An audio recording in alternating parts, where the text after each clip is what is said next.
마태복음 2장 13절부터 18절까지 말씀입니다. 같이 봉독합니다. 그들이 떠난 후에 주의 사자가 요셉에게 선포하여 이르되 헤롯이 아기를 찾아 죽이려 하니 일어나 아기와 그의 어머니를 데리고 애굽으로 피하여 내가 너에게 이르기까지 거기 있으라 하시니 요셉이 일어나서 자기 아기와 그의 어머니를 데리고 애굽으로 떠나가 헤롯이 죽기까지 거기 있었으니 이는 주께서 선지자를 통하여 말씀하신다. 애굽으로부터 내 아들을 불렀다 함을 이루게 하시니라. 이에 헤롯이 박사들이 속은 데 있고 짐이 강하여 사람을 보내어 베들레헴과 그 모든 지경 안에 있는 사내 아이를 박사들에게 자세히 알아본 그때를 기준하여 2살부터 그 아이로 다 죽이니 이에 선지자 예레미야를 통하여 말씀하신 라마에서 슬퍼하며 크게 통곡하는 소리가 들리니 라헬이 그 자식을 위하여 애곡하는 것이다. 그가 자식이 없으므로 위로받기를 거절하노라 함이 이루어졌느니라. 마태복음 2장 13절부터 18절 말씀을 통해서 영적 전쟁 시작이라는 제목으로 은혜를 나누겠습니다. 오늘 마태복음 네 번째 시간인데요. 매주 하나님의 말씀을 우리가 마태복음을 통해서 보고 있는데 하나님이 우리에게 주시는 기도 제목 또 중요한 말씀들을 기도하면서 현장에서 우리가 한 주일 동안에 만나는 사람 가운데 기도하고 보면 그들에게 전달할 내용이 있을 거예요. 한번 전달해 보십시오. 어떤 일이 벌어지는지. 저도 어떤 한 30살 가까이 된 청년 한 친구가 하나님을 알고 싶고 또 믿음을 가지고 싶은데 잘 안 믿어지고 안 되어지는 부분 때문에 오래 고민하던 친구인데 이렇게 연결되어져서 이렇게 만남을 갖는데 요즘은 참 그 좋은 게 그 스터디 카페 거기에 아예 룸이 이렇게 딱 돼 있어서 비용도 뭐 저렴해요. 그러니까 한 2시간 정도 이렇게 충분히 말씀을 나누고 이렇게 인도를 받는데요. 참 보기 드물게 굉장히 진지하게 하나님에 대해서 진리에 대해서 찾고 있는 친구더라고요. 그래서 일단은 한 10번 정도 복음에 대한 설명을 한번 들어봐라. 그리고 너무 급하게 막 믿음을 회복하고 하나님을 알아보려고 할 필요도 없다. 하나님이 알게 하실 것이다. 뭐 그러니까 이런 만남을 주신 거 아니겠냐. 제가 모처럼 진지한 친구를 한 명 만났어요. 하나님이 하실 일이 큰 것 같아요. 우리의 삶 속에서 서론으로 좀 생각해 볼 것 같으면 한 가지를 모르면 이해가 안 되는 상황이 자꾸 보여집니다. 왜 하나님의 자녀가 됐는데 성도가 어려움과 그것도 재앙 같은 어려움들을 계속 받을까? 이 세상은 열심히 노력하는데도 지식의 총량도 늘어가고 세상을 살아가는 얼마나 편리한 내용들이 많아졌어요. 그죠? 근데 왜 세상은 자꾸 재앙과 멸망이 임할까? 아니, 우리 그 할머니 세대들을 보면 7, 8명 자녀를 낳고 그냥 아이들을 키우기 위해서 남편은 뭐 어, 밖에 나가서 들어오지도 않고 그런 할머니, 할아버지들이잖아요. 그러니까 너무 고생을 많이 하셨죠. 그래서 그분들 손을 보면 막 마디가 이렇게 이격이 될 정도로 고생을 하셨는데 그분들의 삶을 살았던 내용보다 지금 20대, 30대들은 남자든 여자든 내가 이렇게 열심히 일하고 노력한 결과를 결혼이라는 제도 속에서 애들 낳아가지고 애들한테 희생하고 어, 남자애들도 왜 내가 이렇게 열심히 경제활동한 거를 가족을 위해서 희생하냐 오로지 나를 위해서 내가 행복하고 내가 작은 것이라도 원하는 것을 하고 또 가보고 싶은데 가보고 맛있는 거 먹고 또 공부도 더 하고 배움의 지경을 넓히고 이러고 살거든요. 굉장히 겉으로 보면 세련되고 멋있게 보여요. 그런데 제가 현장에서 오래도록 그런 만남들을 가져보니까 비교적 불행해요. 할머니 세대보다. 그리고 핑계를 이 구조 자체가 이제 우리 청년 세대가 살아갈 수 없는 구조고 기득권을 다 장악하고 막 이렇게 불평불만은 막 더해요. 분명히 앞선 세대보다 훨씬 많은 기회와 또 굉장한 달란트와 지식의 충량이 훨씬 많거든요. 그리고 시간적 여유도 많아. 혼자 사니까 40대, 50대까지 혼자 사는 사람 꽤 많아요. 근데 굉장히 우울하고 또 굉장히 무기력하고 뭐 얼마나 많은 걸 아는지 모릅니다. 건강, 뭐 피부, 뭐 자녀 교육, 뭐 또 이 세상에 움직이는 어떤 변화의 속도, 뭐 별의별 걸 다 알아요. 근데 정작 내 마음이 다스려지지 않는 거예요. 그러니까 타락은 막 어마어마하고요. 그러니까 자기도 제어가 안 될 정도로 그렇게 살아가고 있거든요. 그러니까 복음을 전하는 사람, 복음이라기보다 전도지를 들고 예수 믿으라고 전하는 사람은 많은데 그들의 삶도 이상하게 문제가 많고 실패가 계속돼요. 왜 그럴까? 어, 그냥 우리는 육신적으로 좀 잘 되면 좋다고 생각하거든요. 그러니까 육신적으로 잘 된 만큼 하나님께 인도받는 사람도 있지만 거의 다 육신적인 삶의 안정이 목표예요. 뭐 그건 잘못된 건 아니잖아요. 그러나 세계 복음화를 두고 하나님이 내 인생을 통해서 어떻게 나의 삶을 인도하시는지를 보고 성경에서 말하고 있는 방향대로 인도받는 사람이 갈수록 보면 참 드물구나. 이건 하나님의 전적인 은혜구나. 이런 것들을 보게 됩니다. 왜냐하면 지금 우리가 살아가는 모든 삶은 영적 전쟁이 시작된 거예요. 예수 믿는 순간부터. 이거를 자꾸 잊어버리는 겁니다. 그러니까 도대체 왜 이런 실패가 계속될까? 예수 믿는 것도 같은데, 뭐 복음 전하는 것도 같은데, 결국 사단이라고 하는 존재가 여전히 속이고 있고 공격하고 있거든요. 딱 하나만 모르게 합니다. 구원받지 못하게 하는. 그리고 구원받은 사람에게는 구원받은 축복이 얼마나 엄청난지를 모르도록 하는 겁니다. 아마 아까 얘기했던 그런 분들은 아무도 도움받을 수 없는 곳에서 하나님이 역사하시는 이 구원의 축복을, 감격을 체험했을 거예요. 그러니까 그 중심이 흐트러지지 않잖아요. 아무리 많은 훈련과 메시지를 들어도 내게 허락하신 그리스도의 의로 말미암아 회복되어진 이 구원의 축복, 하나님이 함께 하시는 축복이 얼마나 엄청난지를 매일 경험하지 못한 사람은 빈곤해집니다. 그러니까 신앙이 빈약해지죠. 그러니까 사람들의 말, 환경, 사건, 어려움이 오면 막 흔들리는 거예요. 뭐 저도 그런 사람 중에 하나였죠. 근데 많은 어려움과 시행착오를 겪으면서도 과연 복음이 전부일까? 예수 그리스도의 축복이 전부일까? 하나님이 나와 함께 하시는 축복은 어떤 것일까? 이것을 궁금해하고 기도하고 어떤 면에서는 기다린 거거든요. 근데 어느 시간부터 정말 내가 어떻게 이런 영광의 자리에 있게 될 수 있을까? 그리고 내가 어떻게 하나님이 원하시는 일에 이렇게 계속 순종하고 나아갈 수 있을까? 불가사의예요. 근데 더 놀라운 사실은 한 번도 지치지 않고 인도받게 되도록 하나님 은혜를 자꾸 주시는 거예요. 여러분 기억하세요. 딱 하나만 모르도록 합니다.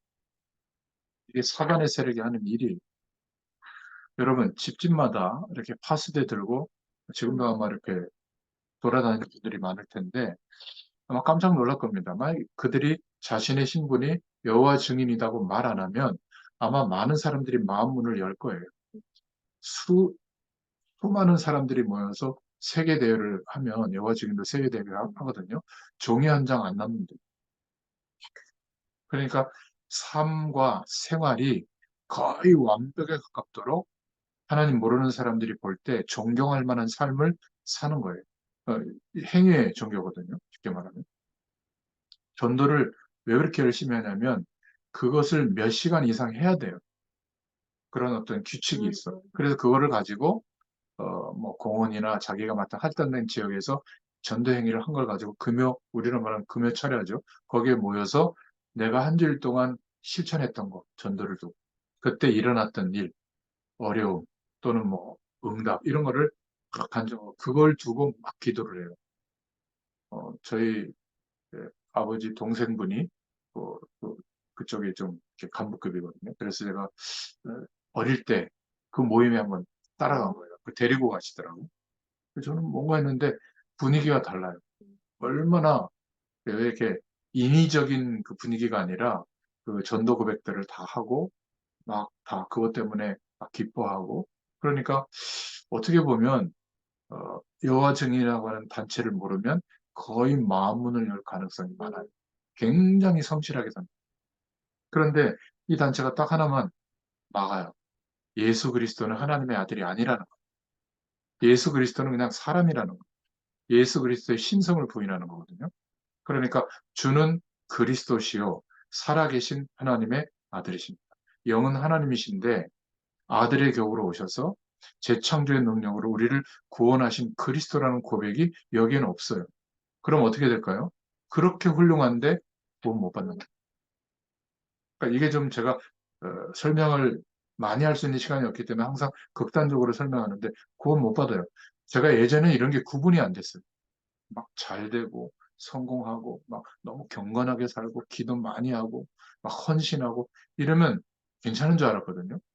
근데 본의 아니게 제가 말씀 운동을 현장에서 하다 보니까 오래도록 만나고 오래도록 소식을 듣잖아요. 그런 분들의 삶이 거의 말년이 되거나 자녀들이나 또는 뭐 어떤 하는 일들이 거의 지속이 되지 못하더라고요. 그래서 제가 궁금했어요. 저렇게 경건한 삶을 살고 저렇게 이웃을 위해서 살고 저러는데 어떻게 저럴까? 더 심각한 거는 제가 복음 운동을 막 조금 과격하게 할 때, 막 이렇게 막 만나면 무조건 막 보는 이럴 때 가장 반대했던 사람들이 그 사람들이 왜 그렇게 유별나게 하냐는 거예요. 나는 막 갈급하니까 저 사람 오늘 어떻게 되면 구원 못 받을 것 같고 막 이러니까 막 전했거든요. 근데 가장 저를 핍박했던 부류예요. 뭐 어떤 큰 기관 속에 들어가서도 제가 말씀 심부름할 때 그럴 때도 마지막에 반대한 사람들이 그런 사람, 충성된 일꾼들. 제가 그때 굉장히 상처도 좀 받았지만 이해가 안 됐거든요. 그 사람이 하나님을 안 믿는 것도 아니에요. 굉장히 성실하게 믿는데 왜 그럴까? 결정적으로 사단에 대한 실체를 내가 얘기하니까 거기에 막 굉장히 안 좋은 반응이 일어나더라고요. 그럼 예수 이름으로 꺾으면 될 거 아니에요. 그래서 지금은 이제 왜 그러는지 이해를 하는데 여러분 유대인들 중에 바리새인들 지금 만나잖아요. 거의 유대교로 개종합니다. 이 사람은 지금 실제로 그냥 잘 사는 정도가 아니라 세계 경제를 움직이는 사람들이 이 사람들이에요. 바리새인들, 특히 유대인들 중에. 지금도 세상을 정복해 나가는 가장 뛰어난 교육, 하나님의 말씀을 실천하는 기반인 쉐마, 토라, 탈무드는요. 그리고 이들이 삶을 완성시키는 키부츠라고 하는 집단 공동생활 같은 거. 그리고 전 세계로 흩어져도 어, 그 로지라고 하는 곳을 중심으로 얼마든지 인턴십도 해주고 미래를 두고 끌어주는 그런 모임들이 곳곳에 있고 성공한 사람들이 직결하는 그런 단체들도 있거든요. 그러니까 어마어마한 쉽게 말하면 그런 배경 속에서도 거만하지 않아요. 정, 정통 유대교인들은. 근데 이들이 딱 하나를 가로막는 겁니다. 예수는 그리스도가 아니라는 거예요. 저는 참 이상했어요. 제가 예전에 쉐마 토라 탈무드를 이렇게 복음을 잘 모를 때 연구할 때는 막 존경스럽더라고요. 어떻게 아이들을 이렇게 훈련할까? 그들 저 대학에서 애들 막 이렇게 대학교에서 교육하는 거 보셨어요? 조용하지 않아 도서관에서 막 토론하고 논쟁하고 이러면서 막 집단지성을 만들어 가거든요. 막 되게 소름 끼치더라고요. 그러니까 교육도 어떤 특정한 직업을 가질 때 먹고 사는 일이 아니라 그 분야를 책임질 수 있는 대안이 뭐냐, 상위 1%에 들어갈 수 있는 방법이 뭐냐, 내용이 뭐냐, 이걸 가지고 막 토론하는 거예요. 예전에 한번 TV에서 그 침충 분석했던 그런 프로그램을 제가 봤는데, 야, 참 저렇게 대단하고. 그런데 예수는 그리스도가 아니라는 거예요. 신흥 종교라고 봤죠. 예수 그리스도를 믿는 초대교회를. 그러니까 그들의 율법에 의해서 죽이라고 지시를 하고 그 당시는 사회법보다 종교법이 위에 있었거든요. 결국은 이 사람이 그리스도가 맞으면 재판할 때 예수님을 이 사람을 우리가 죽일 테니까 그 피를 우리 후손에게 돌리라고 하지. 그렇게 무서운 일을 한 겁니다. 왜냐하면 확신을 갖고 있었으니까. 어떻게 됐죠? 후손들이 2000년간 나라를 잃어버리고 유리방황하는데 그 게르만 민족이 이 유대 민족을 완전히 학살해 버리잖아요. 저는 그 홀로코스트 그 가서 봤는데 참 비참하더라고요. 지금도 아마 그거를 한을 갖고 있을 거예요, 이 사람들. 그러니까 교회에 와서도 모든 것을 다 하는데 딱 하나만 모르고 돌아올 수 있어요. 구원받은 하나님의 비밀. 그 안에 회복되어진 모든 축복. 이것을 모르면 어떻게 되냐면 그냥 종교 활동을 하는 거죠. 교제하고 사람들과 어울리고 경건한 사람들의 모임이 있고 너무나 안타까운 것은 지금 신흥 종교들 이단의 세력들이 굉장히 확산되고 있거든요. 그러니까 우리끼리 펠로우십 하고 있을 때 현장에서 복음이 전달이 안 되고 있을 때 이들은 적극적으로 자신들의 어떤 영적 현상과 경험들을 보여주면서 세력 규합을 하고 있어요. 너무 안타깝더라고요. 아, 그 차를 운전하다가 큰 그 광고판 화면에 뭐 대구의 무슨 그 체육관에서 10만 명 그 신천지 10만 명 세가족 뭐 수료식을 했다. 교인이 10만 명이 아니고 세가족이 10만 명이 됐다는 것은 뭐 하나님 모르는 불신자가 뭐 그들 속으로 들어간 것도 있지만 교인들이 그렇게 많이 이탈됐다는 거거든요. 저는 그걸 보면요 위기의식도 느끼고요. 내가 목회자로서 더 정말 전도라고 하는 방향에 마음을 담아야 되겠다. 이런 생각이 들고요. 일부러 제가 현장에 가면 대순진리교라든지 하나님의 교회라든지 또 SGI 그 남녀호랑개교 이런 데 가서 이렇게 목사라는 신분을 밝히고 물어보고 얘기해 보거든요. 교세가 어마어마해요. SGI 같은데 남녀호랑개교 되게 이상하게 생각하잖아요. 기적을 체험하고 있던 이 사람 모일 때마다. 제가 한번 얘기했잖아요. 박수를 한번 딱 치면서 남녀호랑개교 이게 그 불교 교리를 요약한 주문이라는 거예요. 그러니까 병이 낫고 하니까. 이들이 청소년들 집회를 몇 년에 한 번씩 하는데 몇 명 모이는 줄 알아요? 20만 명 모여요. 우리는 뭐 2만 명, 3만 명 모여도 와, 막 도취하는데 이들은 20만 명 모여요. 예순진리고 더 많이 모여. 뭐 도를 하십니까? 뭐 이런 거. 별거 아닌 것 같은데 사람들이 그렇게 갈급해 있거든요, 지금. 너무 힘드니까. 특히 전문인일수록 불건전 신비주의하고 연결되는 게 뭐냐면 자신들이 아무리 노력해도 안 되던 그 인생의 문제를 거기 가면 해결되는 것처럼 보여지니까. 무속인들은 정확하게 그냥 막 구들하면서 막그 조상님들 막 이름 불러가면서 뭐 떼내주고 막 이런 행위를 하잖아요. 그러니까 연예인들이나 뭐 이런 사람들은 그냥 넘어가는 거예요. 이 전쟁이 오랫동안 예언되어진 대로 드디어 예수님이 출생했는데 이때 벌어진 오늘 본문의 내용을 보세요. 헤롯 임금을 자극해가지고 그 당시에 태어난 2세 이하의 남자아이를 다 죽이는 전쟁을 시작한다. 피조물 중에 타락했지만 영적인 힘이 있는 겁니다. 그런데 하나님께 대항하면 이길 수 있다고 생각하는 거거든요. 한 번도 이긴 적이 없고 대항해야 될 존재도 아닌데 이렇게 영적 전쟁이 지금 벌어지고 있는 겁니다. 우리가 침묵하고 있고 예수 이름의 권세를 가지고 기도하지 못하고 있을 때 괜찮다고 생각하잖아요. 우리에 관련된 현장을 사단의 세력이 딱 하나만 모르도록 하는 겁니다. 이 구원의 축복이 얼마나 엄청난지. 그러니까 교회 와서도 다투고, 교회 와서도 막 이렇게 파벌이 나눠지고, 교회 와서도 막 시험 든단 말이죠. 이런 부분들이 너무 안타까운 거예요. 흑암 세력과 모든 저주의 세력을 꺾는 그 비밀만 모르도록 속이는 거죠. 가인과 아벨도 보통 이렇게 성경을 보면 왜 아벨이 그렇게 저주를 받았지?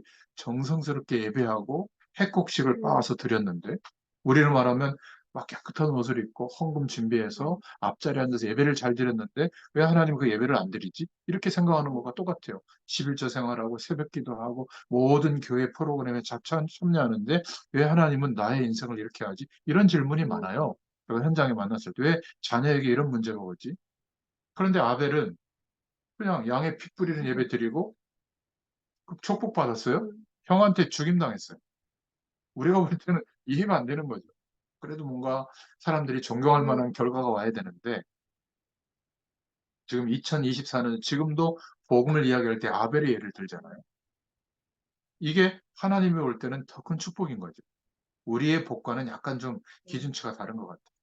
그러니까 사단이 하는 짓은 지금도 똑같습니다. 그리스도를 빼버리는 거예요.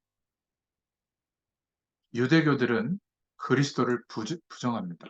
모슬렘교도 구약 성경을 들고 있지만 그리스도를 부정해요. 그런데 천주교는 그리스도를 부정하지는 않아요. 그리스도를 인정하는데 약화시키죠. 제가 예전에 그 상트페테르부르크 갔을 때 아르미타지 박물관에 가봤거든요. 거기에 성화들이 많잖아요, 그림들. 혹시 그 유명한 그림 보셨어요? 제가 이름은 모르겠는데 예수님이 십자가 지시고 갔다가 쓰러지는 그림인데 그 뒤에 누가 있냐면 그 그림에 마리아가 예수님의 손을 잡아 일으키는 그림이 있어요. 그리고 항상 어떤 형상이나 그림 보면 아기 예수를 안고 있는 마리아. 후광은 마리아 후광이 더 크고 아기 예수는 후광이 작아요. 그러니까 마리아를 부각시키고 그리스도는 약화시키는 거예요. 아마 본인들도 잘 모를 겁니다. 이게 사실은 지금도 사단이 하는 일이거든요. 그러니까 전부 다 있는데 하나만 막는 겁니다. 그래서 영적 전쟁이 시작됐다는 것은 우리가 예수를 믿었으니 복을 받는다 이게 아니라 총 공격합니다. 우리가 영적 전쟁 못하도록. 딱 한 가지만 모르도록. 우리에게 허락되어진 예수 그리스도의 이름과 하나님 자녀의 신분이 얼마나 엄청난지를 모르도록 환경과 여건을 통해서 자꾸 속이는 거죠. 그래서 하나님은 오늘 본론입니다. 첫 번째로 우리에게 구원을 주시려고 그냥 어느 날 구원을 주신 게 아니라 미리 예언해 주셨어요. 창세기 3장 15절에 여자의 후손이 오면 뱀의 머리를 상하게 될 것이다. 그러니까 아담과 하와가 하나님을 떠난 그때부터 미리 구원의 축복을 예언해 주셨죠. 그러니까 우리의 노력과 열심으로 안 되는 거예요. 하나님의 방법으로만 되는 거죠. 양의 피를 발라라. 절대 불신자들은 이해할 수 없는 복음 메시지입니다. 바벨론이라고 하는 포로 속에 나라가 망해서 완전히 끌려갔는데 생각해 보세요. 독립운동했거나 대단한 열심을 기울인 게 아니라 처녀가 잉태아들을 낳을 것인데 그 이름을 임마누엘이라 하라. 이 약속을 붙잡았는데 하나님이 벨세살 왕이라든지 느부갓네살 왕이라든지 다리오 왕이라든지 이 왕들에게 신앙생활 하는 왕들도 아니에요. 근데 왕들에게 마음을 움직여 가지고 그 전에 왕들은 식민지 했던 나라들의 재물들과 인력들을 다 본국으로 오게 해가지고 강대국을 만드는 전략이었는데 마음과 생각을 바꿔버린 거죠. 다시 돌려보내고 그들의 종교를 활성화하고 그들의 나라를 부강시켜서 세금을 거두면서 아예 강대국으로 만드는 그것 때문에 다시 예루살렘으로 돌아오게 되잖아요. 전부 하나님 하신 일입니다. 그런데 오늘 벌어졌던 헤롯 왕을 통해서 2살 이하의 남자아이들이 죽는 일이 그냥 우연히 이루어진 게 아니라 영적 전쟁이 그렇게 시작될 것이라는 것을 미리 예언했죠. 예레미야 31장 15절, 호세아서 11장에 예언된 내용이 오늘 읽었던 본문 후반부에 나오는 그 내용이에요. 그러니까 영적 전쟁이 이미 시작되어졌다. 우리 인생과 우리의 현장도 마찬가지입니다. 대다수의 사람들은 귀신을 볼 수가 없어요. 그런데 귀신을 보는 사람들은 어떤 사람들이라면 영매가 될 가능성이 많이 있거든요. 복음 모르면. 그러니까 쉽게 말하면 사단에게 장악돼 있던 환경 속에서 자라온 거예요. 특별히 영적인 질병이 있는 겁니다. 그런 사람들. 그러니까 갈급한 거예요. 보통 사람보다 다르게 하나님의 말씀을 더 적극적으로 붙잡거든요. 그런데 복음화 돼야 되는데 자기에게 있는 신앙보다 믿음보다 사단이 역사하는 것이 더 크면 또 거기에 또 휩쓸리게 되거든요. 그러니까 무속인으로 있다가 예수 믿고 돌아와서 또 돌아가는 이유가 거기에요. 지속적으로 복음의 말씀이 전달되어져서 이들 스스로 복음을 기준으로 신앙이 행해져야 되거든요. 안 그러면 그냥 종교 행위 속에서 그냥 버티고만 있는 거지 결정적 순간이 되면 또 무너집니다. 사단은 집요해요. 이런 부분을 이해하고 도와줄 수 있어야 됩니다. 그래서 사단의 존재와 전략을 두 번째로 이해해야 되는데 이 사단은 계시록 12장 1절부터 9절에 하늘에서 피조물 주제에 하나님께 대항했다가 공적으로 쫓겨난 존재죠. 그래서 하는 일이 뭐냐면 창세기 3장 1절부터 20절에 하나님 없어도 이렇게 살만하다. 이런 불신앙의 가능성을 신으면서 하나님의 형상 가진 인간을 꺾는 거예요. 하나님 모르도록 하는 거죠. 자기가 영원히 갇힐 지옥으로 끌고 가려고 하는 겁니다. 이 사단이 무서운 전략을 가지고 지금도 모든 것을 동원해서 딱 하나, 하나님 없어도 살만하다. 이거를 심는 거예요. 불신앙하도록. 이 존재는 알렉산더 대왕이 번역시켰던 헬라어로 번역시켰던 성경 70인역에 보면 루시퍼라고 나오고 루시엘로 나옵니다. 루시, 빛에 대해서 대항하는 존재가 됐다. 루시엘, 엘은 하나님이죠. 하나님의 빛된 존재였다. 그 존재가 타락해서 루시퍼가 됐다고 말하고 있는데 그 루시퍼는 원래 찬양을 담당했던 천사였죠. 찬양의 영광을 알기 때문에 찬양을 할 수 있는 가장 완벽한 도구 중에 하나가 음악이에요. 음악, 노래, 음악. 그래서 이 음악을 활용하는데 가장 전문성 있는 게 사단입니다. 그러니까 음악과 다음 내용이 합쳐지면 음악의 기능 중에 여러 가지가 있지만 폭발이 일어나요. 전쟁할 때는 항상 음악을 동원하죠. 군가라든지 히틀러 같은 경우도 그 클래식 음악 중에 잊어버렸는데 그거를 막 들으면서 음악을 막 틀으면서 막 그 죽이는 일에 앞장서게 했거든요. 그리고 저 아프리카 같은 데서도 막 테크노 음악 같은 거 소년병들에게 듣게 하고 막 마을을 학살하는 일에 독재자들이 막 써먹고 말이죠. 그러니까 음악과 타락하는 현장에 음악이 없이 타락이 있습니까? 폭발이 일어나요. 클럽이나 이런 데 가보면, 팝이나 이런 데 가보면 거의 뭐 완전히 막 심장 박동수의 막 몇십 배 이상한 막 상황이 오도록 그 테크노나 막 빠른 막 음악을 통해 가지고 마약이 난무하고 말이죠. 그러니까 우리가 꼭 기억해야 될 것은 음악이라고 하는 도구에 집중하는 인생을 사는 사람들은 현재도 그렇지만 앞으로 반드시 영적인 문제가 들이닥칩니다. 복음이라고 하는 기준에 서 있지 않으면 이것을 우리가 알고 도와줘야 돼요.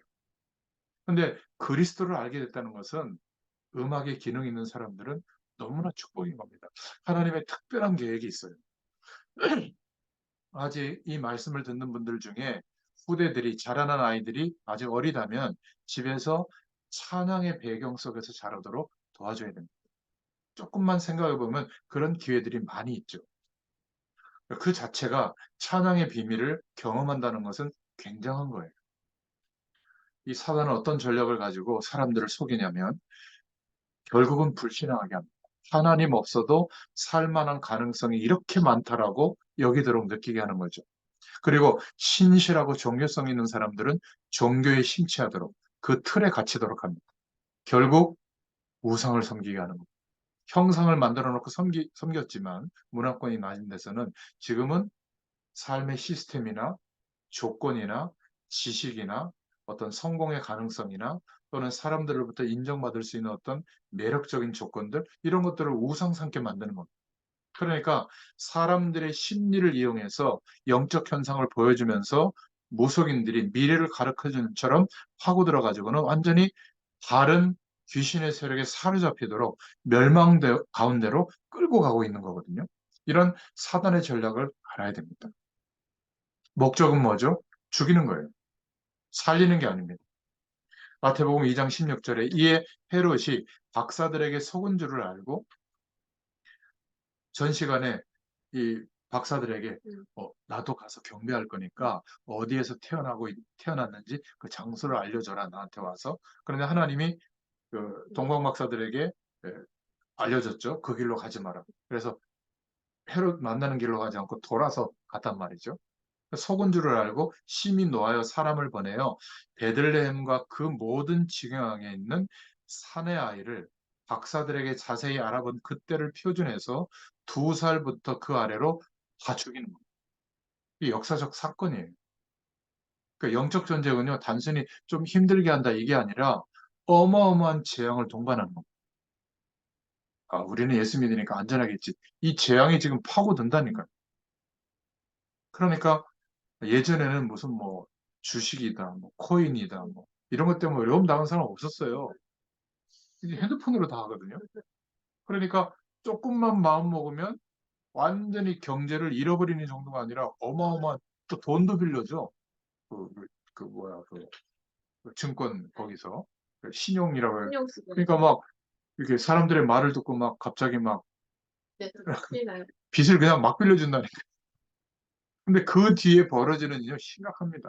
그래서 거의 저 아주머니들이 눈 떠가지고 남편 몰래 집을 담보 잡혀가지고 빚내가지고 막 투자를 하는 거예요. 그런 얘기 좀 몇 군데서 들었거든요. 그러니까 거의 이혼하고요. 막 가정이 막 빚더미 올라앉고 그 자녀들은 어떻게 됩니까? 그러니까 투자하고 경제활동하는 게 나쁘다는 게 아니라 많은 내용을 알고 있는데 결국 영적 전쟁할 수 있는 힘이 없으면 그것을 가지고 목표는 뭔지 알아요? 선교한다고 또 그랬어요. 이렇게 살면 언제 성교하냐 그 얘기 듣고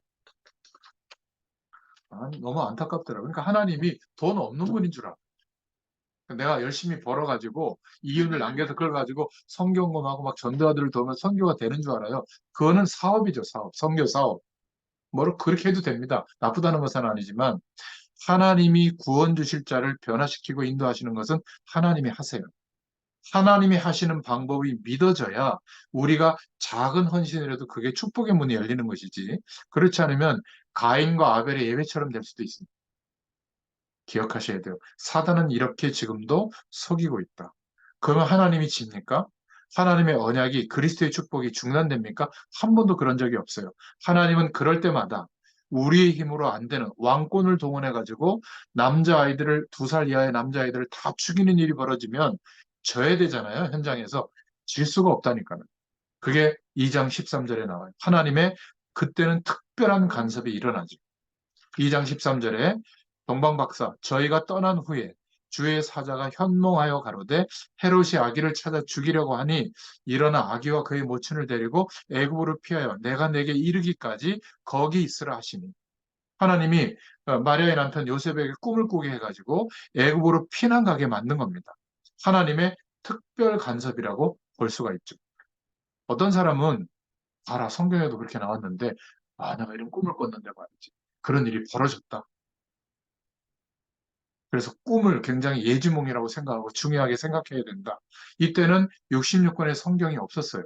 그러니까 하나님이 특별 간섭을 하실 때 꿈을 통해서 환상을 통해서 뭐 음성을 들려주면서 역사하셨을 수도 있어요. 지금은 그럴 필요가 없습니다. 지금도 저 아주 그냥 한 명도 복음 전해주지 않고 성경 말씀도 없고 그런 소수 민족들이 있거든요. 있는 곳 거기에는 지금도 역사해요. 복음의 씨앗 하나만 떨어져도 상상하지 못할 일이 벌어져요. 제가 제일 이해 안 됐던 게 아프리카 그 시골에 가서 한글도 그 나라 말도 잘 몰라요. 문서로 볼 수도 없어. 복음 메시지 들은 거 하나로 떠듬떠듬 얘기했는데 그것도 15군데 30명 50명씩 모이는 지교회를 15군데 세워놨더라니까. 아줌마가 잘 걷지도 못해. 이해가 안 되지 않아요? 그 얼마나 도전받았는지 제가 그 돌아와서 생각해보니까 왜 우리는 못할까? 이게 아니라 거기는 성경도 없지, 전해줄 사람도 없지. 그 할머니 한 명밖에 없어 하나님을 볼 때. 그러니까 말만 하면 문화의 소리. 교회도 없어요. 그냥 나무 밑에 모인다니까 그늘 밑에. 나 그거 보고요. 야, 참 하나님의 역사가 이런 거군. 지금 동남아시아나 뭐죠? 러시아권 옛날 소비에트 연방에서 독립한 나라들 거기 소수민족들 현장에 역사하고 있거든요. 얼마 전에 어떤 선교사님이 연결해가지고 예언교회 정은주 목사님이 파키스탄에 타는 모슬렘 국가잖아요. 5만 명 집회하고 왔잖아요. 복음 메시지를 예수 영접시키고 캠프하고 왔거든요. 그 전에 캠프팀이 들어가가지고 목회자들만 따로 모아가지고 그 중에 복음 운동할 사람도 따로 뽑아서 훈련하고 말이죠.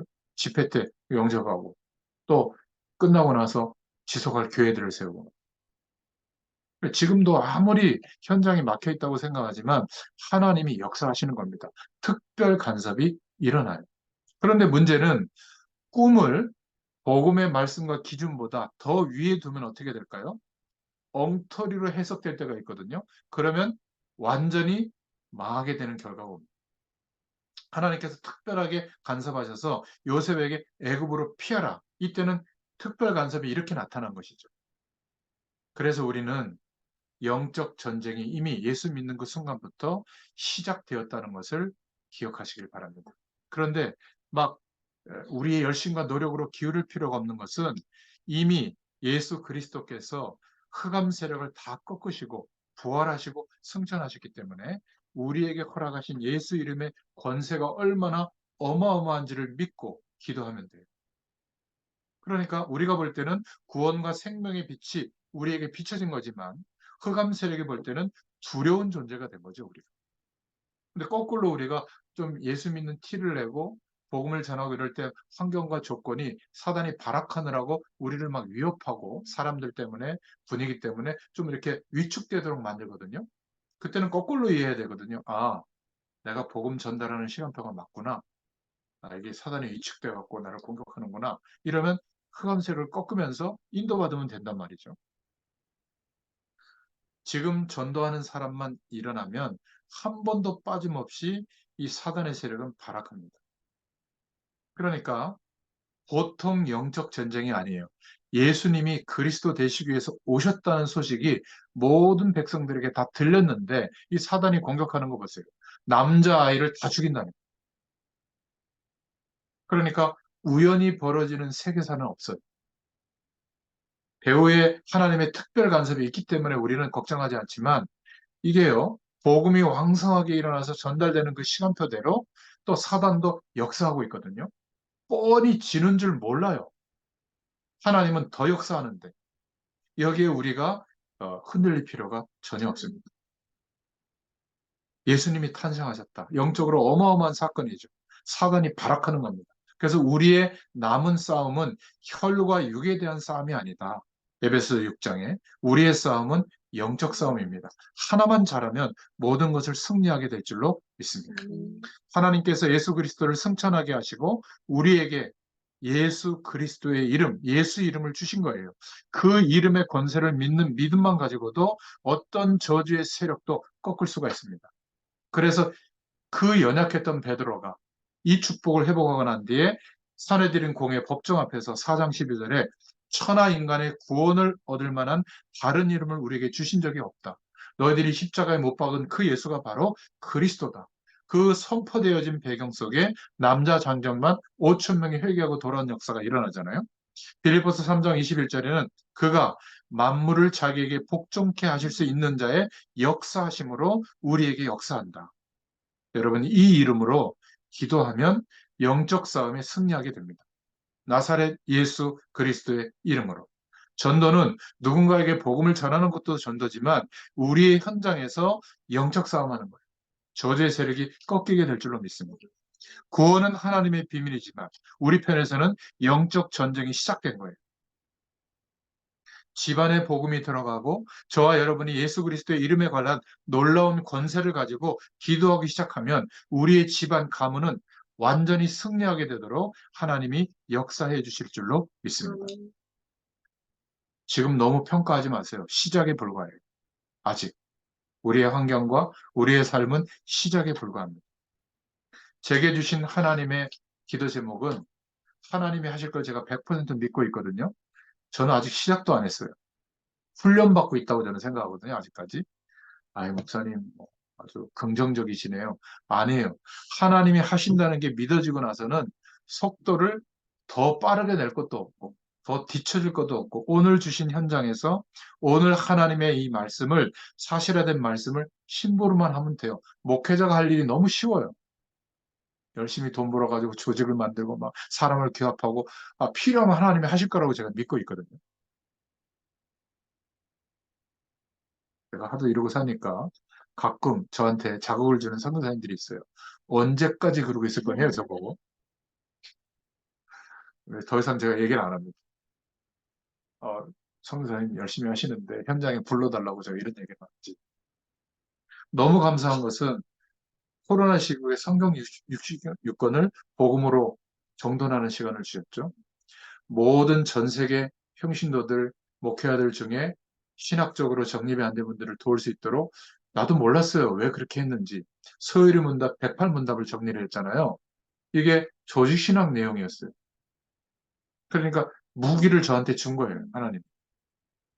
그리고 더 중요한 것은 이제 줌이라는 이 도구가 있잖아요. 앞으로 AI가 더 발전하면 굳이 통역을 안 세워도 돼요. 근데 지금은 미국에 있는 통역자가 통역할 사람이 제가 메시지 할 때 줌으로 들어와서 통역하면 현장에다 전달이 되거든요.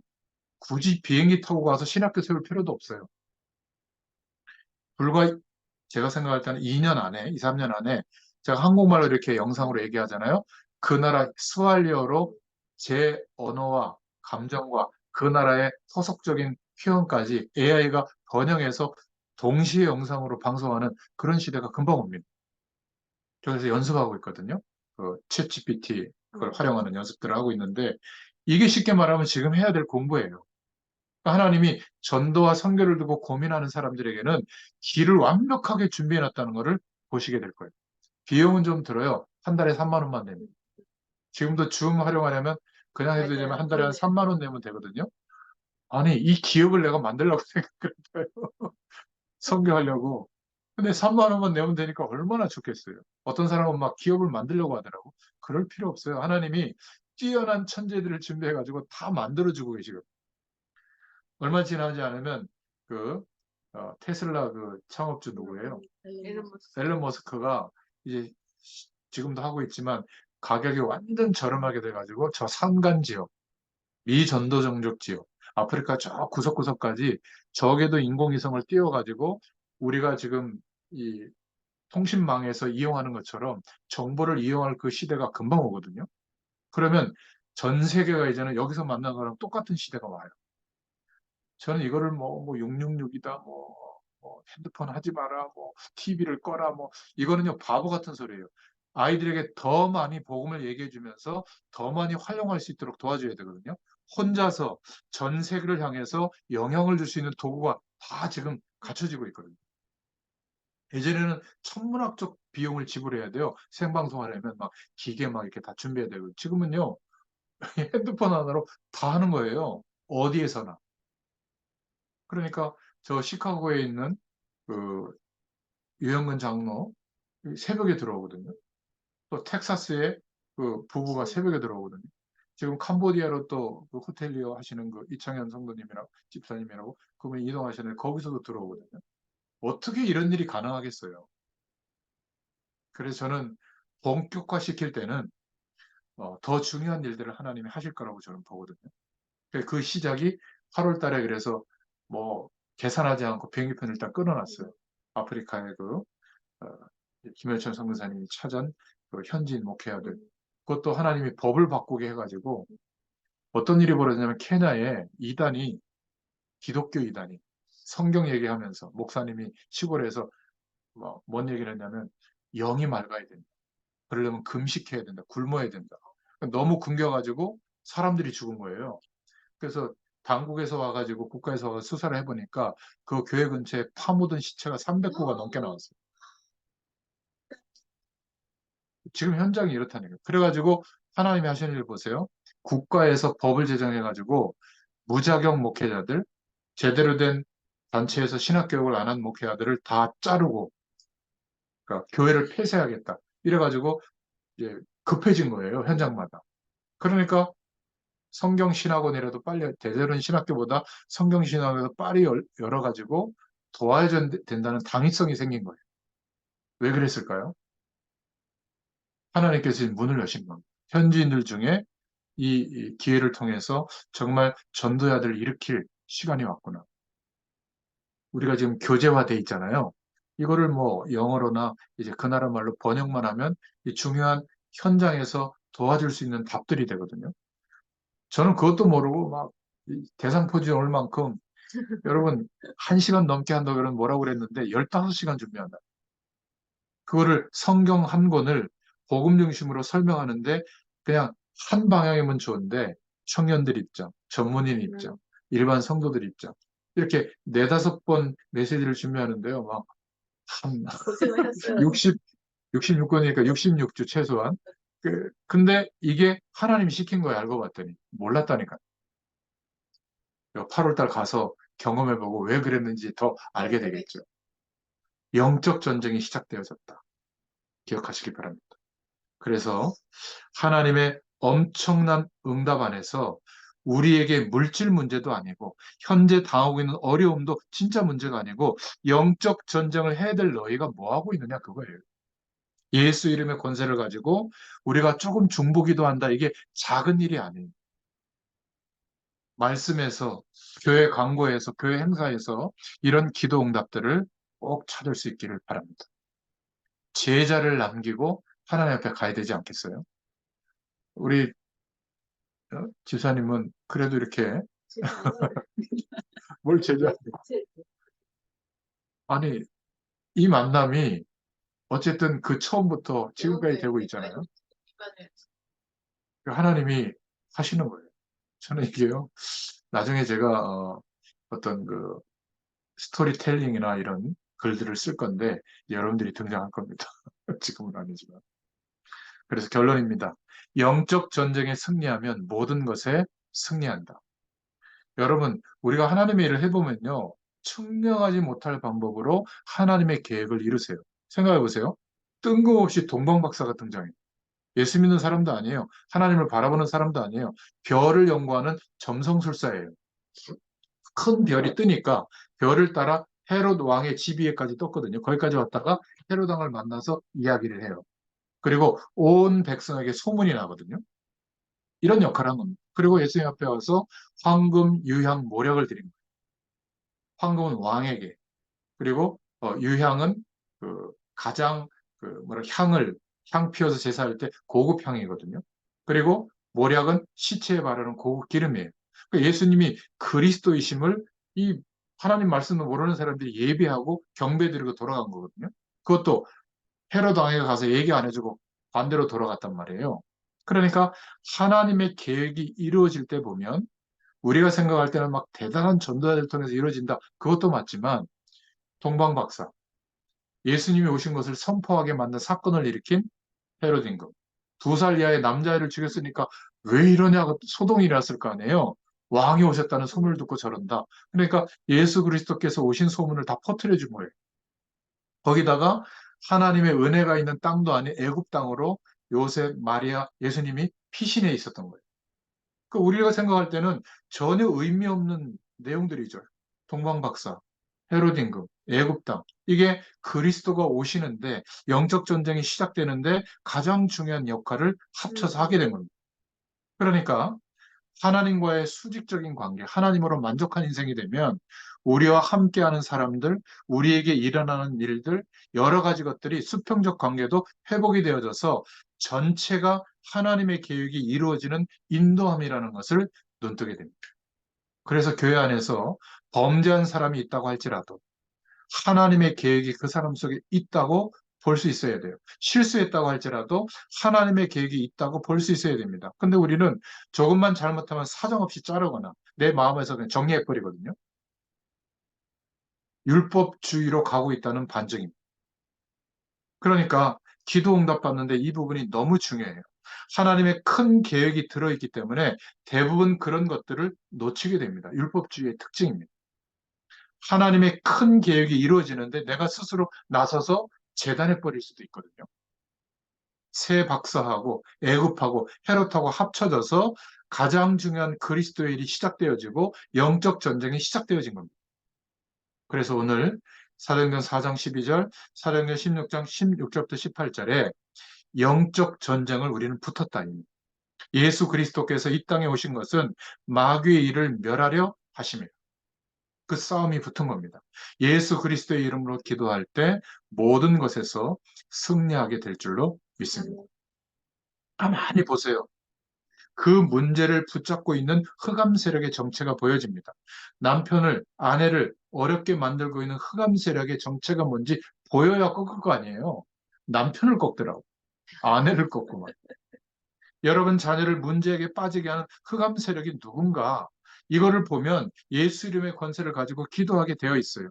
막 학교를 그만두게 하고 막 이상한 데 휩쓸리게 하고 그게 본인이 실수하는 거는 분명히 있지만 그거를 활용해서 완전히 멸망하도록 속이는 흑암 세력이 보여줘야 되는 겁니다. 가정을 파괴시키는 흑암 세력이 누구인가? 일주일만 예수 이름의 권세를 가지고 기도하면 답 나옵니다.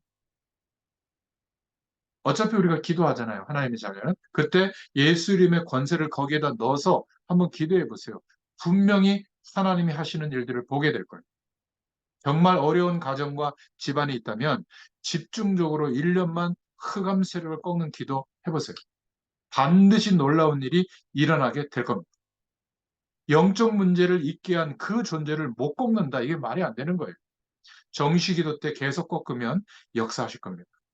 문제 있는 사람이 있으면 기도하면 그 문제 배후의 역사는 흑암 세력은 꺾여요. 그래서 저와 여러분들이 한 주간 동안 정말 영적 전쟁 가운데 하나님이 하시는 것을 경험했다면 또 말씀 듣는 게 아닌 살아 역사하는 말씀으로 붙잡아지게 될 줄로 믿습니다.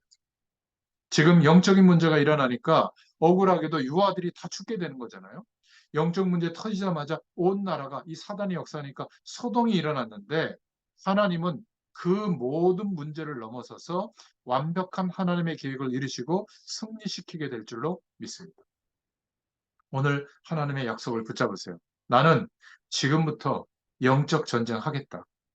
우리가 구원 사역, 올바른 일, 축복의 일도 해야 되지만 예수 이름의 권세를 가지고 중보기도 하면서 영적 싸움 해야 됩니다. 봉사도 하고 헌신도 하고 뭐 헌금도 해야 되지만 반드시 흑암 세력과 싸우는 일은 이 이름의 권세를 가지고 있는 우리가 해야 될 줄로 믿습니다.